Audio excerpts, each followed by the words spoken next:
حضرت بلال سے لوگوں نے کہا آپ نبی پاک سے متاثر کیسے ہوئے؟ تو جناب بلال کہنے لگے میں زیادہ لوگوں کو، مکے کے لوگوں کو جانتا ہی نہیں تھا، چونکہ میری ڈیوٹی تھی گھر میں کام کرنے کی، اور مجھے سخت سزا ملتی تھی امیہ بن خلف کی طرف سے، بلکہ تحقیق یہ ہے کہ یہ عبداللہ بن جدعان کے غلام تھے۔ امیہ بن خلف نے تو جب انہوں نے کلمہ پڑھا تو پھر خریدا۔ عبداللہ بن جدعان کہنے لگا میں فارغ نہیں، آپ لے لیں، آپ اس کو سزائیں دیں۔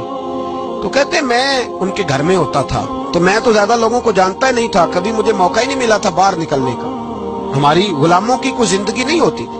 حضرت بلال کہتے ہیں ایک دن مجھے بخار چڑھ گیا بڑا تیز، میں لوگوں کو جانتا نہیں تھا، فرماتے مجھے تیز بخار چڑھ گیا تو ٹھنڈ بڑی سخت تھی، میرے مالک نے مجھے کئی کلو جوں دیے پیسنے کو چکی پہ، کہتے میں بیمار تھا تو میں نے کچھ دوائی لی جو اس وقت موجود ہوتی تھی، میں نے اوپر لحاف لیا، دودھ پیا تو مجھے نیند آ گئی، جب میں سویا تو میرا مالک آ گیا، اس نے آ کر کے مجھے سوئے ہوئے دیکھا تو کھینچ کر کمبل اتارا، رضائی اتاری، لحاف اتارا، کہنے لگا اب تیری سزا یہ ہے کہ تو کھلے میدان میں بیٹھے گا، وہاں چکی پیسے گا، اور دوسری سزا یہ ہے کہ تجھے قمیض پہننے کی بھی اجازت نہیں۔ حضرت بلال کہتے ہیں تیز بخار، ٹھنڈ کا عالم، اور جب میں چکی پیس رہا تھا تو رو رہا تھا۔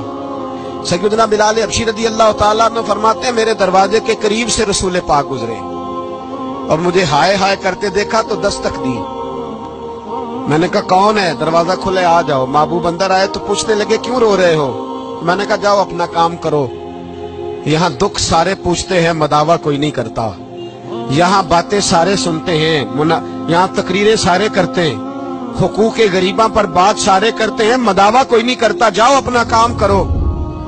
کہتے ہیں میں نے سخت جملے کہے معاذ اللہ، حضور چلے گئے، اور جب حضور جا رہے تھے تو میں کہہ رہا تھا بس جا رہے ہو نا، میں نے پہلے ہی کہا تھا جاؤ۔ کہتے ہیں قربان جاؤں، تھوڑی دیر گزری تو اللہ کے رسول کے ہاتھ میں گرم دودھ کا پیالہ تھا، کھجوریں تھی، حضور تشریف لائے اور کریم رسول نے مجھے کھجوریں دی، دودھ پلایا اور کہا چل جا کمبل میں بیٹھ جا۔ تو میں نے کہا چکی کون پیسے گا؟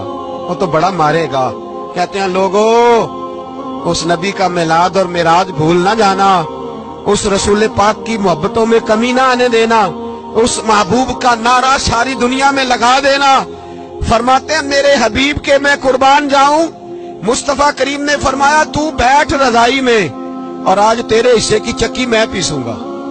کہتے ہیں ساری رات حضور چکی پیستے رہے، ساری رات۔ سویرے میں اٹھا اور میرے حبیب پاک نے مجھے وہ سارا کچھ دیا اور خود چلے گئے۔ اگلی رات پھر آئی تو حضور پھر آ گئے، مجھے پھر رضائی میں لٹایا، دودھ پلایا اور ساری رات چکی پیسی۔